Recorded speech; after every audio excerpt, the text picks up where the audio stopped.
Finally India ने वो काम कर दिया है जो कि उम्मीद नहीं थी इंडिया से, लेकिन पहली मर्तबा ऐसा हुआ है कि चाइना को किसी भी मुल्क ने इकोनॉमिकली वो झटका दिया है और उनका आईटी सेक्टर पहली मर्तबा इस लेवल पर मुतासिर हुआ है कि चाइना ने कभी सोचा भी नहीं था।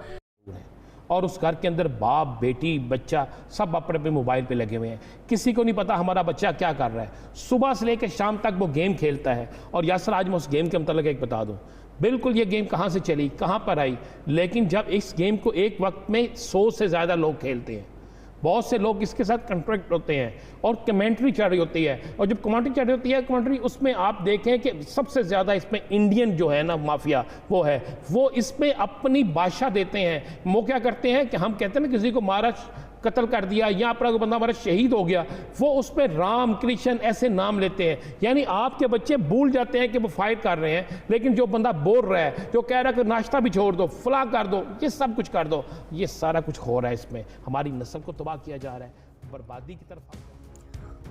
भारत चीन के बीच सीमा पर लंबे समय से चल रहे तनाव के बीच केंद्र सरकार ने बुधवार को एक और अहम फैसला लिया है।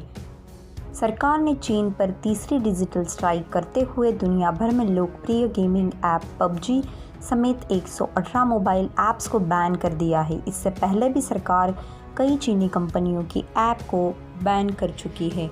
सूचना और प्रौद्योगिकी मंत्रालय ने प्रतिबंधित की गई ऐप्स को देश की सुरक्षा, संप्रभुता, एकता के लिए नुकसानदायक बताया है। ऐप्स को बैन किए जाने की जानकारी देते हुए आईटी मंत्रालय ने कहा, सूचना और प्रौद्योगिकी मंत्रालय भारत सरकार ने सूचना प्रौद्योगिकी अधिनियम की धारा 69A के तहत इस फैसले को लागू किया है।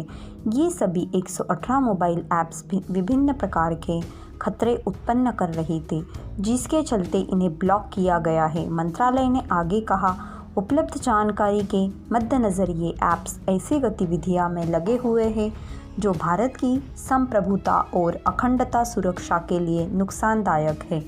सरकार ने जिन 118 मोबाइल ऐप्स को बैन किया है उनमें APUS launcher pro theme, APUS security antivirus, APUS turbo cleaner 2020, Xiaomi की share save, FaceU, CutCut, Baidu, CamCard शामिल है। इसके अलावा WeChat reading, P2, InNote, small Q brush, cyber hunter, life after आदि ऐप्स भी शामिल है। सबसे पहले जून के अंत में भारत सरकार ने चीन के खिलाफ कार्रवाई करते हुए 59 चीनी मोबाइल ऐप्स को बैन किया था। इन ऐप्स में TikTok, share it, UC browser, hello, Vigo जैसे ऐप शामिल थी। इसके बाद अगले महीने में सरकार ने 47 और चीनी मोबाइल ऐप्स पर प्रतिबंध लगा दिया था।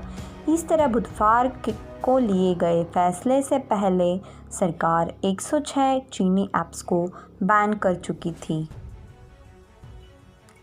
गौरतलब है कि भारत और चीन के बीच लद्दाख में वास्तविक नियंत्रण रेखा पर मई महीने की शुरुआत से ही तनाव की स्थिति बरकरार है। इस तनाव में बढ़ोतरी तब हुई थी जब जून के मध्य में दोनों देशों के सैनिकों के बीच गलवान घाटी में हिंसक झड़प हो गई थी। इस झड़प में भारत के 20 जवान शहीद हो गए थे, जबकि कई चीनी सैनिक भी मारे गए थे।